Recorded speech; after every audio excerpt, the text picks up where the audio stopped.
എന്റെ സുലു ജോലി ഇപ്പോൾ വളരെ കൂടുതലാ. 2 ആഴ്ച പിടിക്കുന്ന ഫ്രീ ആവാൻ. എന്നിട്ട് ഞാൻ സുലുവിനോട് ഒരുപാട് നേരം സംസാരിക്കാമെന്ന് കരുതി. അതാ വൈകി. ഇന്നെന്താ സുലു മോനും കഴിച്ചത്? ഇക്ക, ഇന്ന് ഞങ്ങള് ബിരിയാണി വെച്ച് കഴിച്ചു. മോനിക്ക് ബിരിയാണി വേണമെന്ന് പറഞ്ഞു. ഞാൻ കഴിക്കുമ്പോ ഇക്കാന് ഓർമ്മ വന്നു.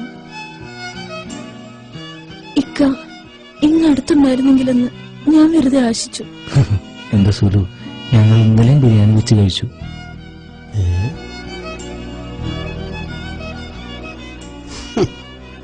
നെയ്യും മോനും നല്ലോണം കഴിക്കണം. ബിരിയാണി എന്നാ ഇക്ക നാട്ടിലൊന്ന് കൂടുക. ഇക്ക ജോലി നിർത്തുന്ന പോന്നൂടെ? നമുക്ക് ജീവിക്കാൻ ഇവിടെ എന്തെങ്കിലുമൊക്കെ ജോലി കിട്ടും. പിന്നെ അടുത്ത് തന്നെ ഞാൻ ലീവിന് വരുന്നുണ്ട്. സുലുവിനെ മോനെയൊക്കെ ഒന്ന് കാണാൻ.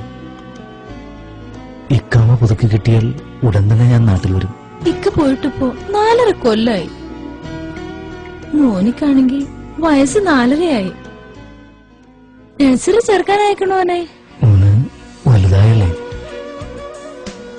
കാണാൻ കൊതിയുണ്ട്.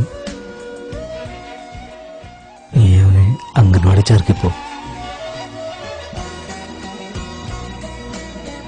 ഇക്കാമ പുതുക്കിയാൽ എന്തായാലും വരും. നീ മോനെ കാണാൻ ആഗ്രഹമില്ലെന്നാണ് എന്റെ വിചാരം. എല്ലാവരുടെയും കെട്ടിയന്മാര് 2 വർഷം കൂടുമ്പോഴെങ്കിലും വരും. ഭീമാത്താന്റെ മരുമൻ പിന്നെയും വന്നു. ഇത് 2ാമത്തെ തവണയാ വരുന്നു. ഇതൊക്കെ കാണുമ്പോ എനിക്ക് എന്റെ സങ്കടം ഞാൻ ആരോട് പറയും? കരയില്ല സുലു, ഇക്കാമ കിട്ടാൻ നീ ദുആ ചെയ്യണം. ഇക്കാമ കിട്ടിയ ഞാൻ ഉടനെ വരും. മോനെ കാണാൻ വളരെ കൊതിയായി.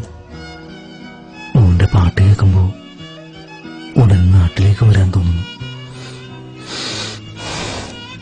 എന്തേ മോനെന്തേ? മോന് ഉറങ്ങാണ്. ഓന് ഇപ്പൊ കിടന്നതേ ഉള്ളൂ. എന്താ വിളിക്കണോ? വേണ്ട, ഞാൻ പിന്നെ അങ്ങോട്ട് വിളിച്ചോളാം. ഇക്കൊക്കെ എന്താ ഒരു വല്ലായ്മ പോലെ? എന്താ സുലു? ഇക്കൊക്കെ എന്തോ പറ്റിയതുപോലെ ഒരു തോന്നൽ. സുലു, എന്താണ് ഇങ്ങനെ?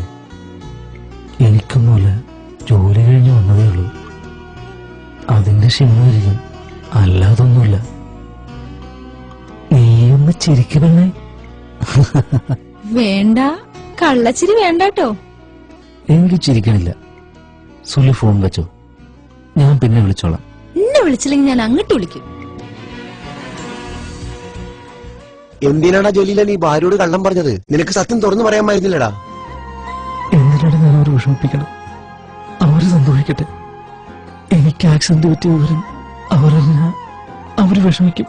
എന്റെ വേദനയേക്കാൾ വലുതാണ് എന്റെ കുടുംബം വിഷമിക്കുമ്പോ. അതുകൊണ്ട് മാത്രമാണ്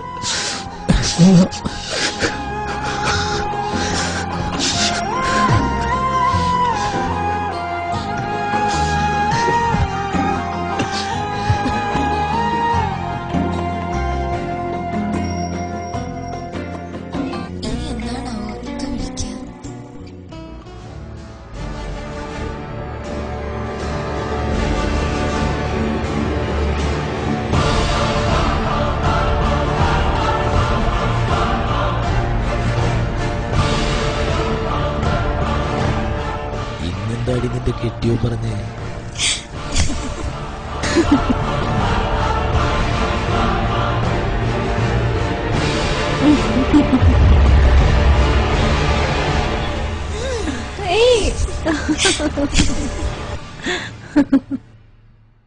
പോടന്ന്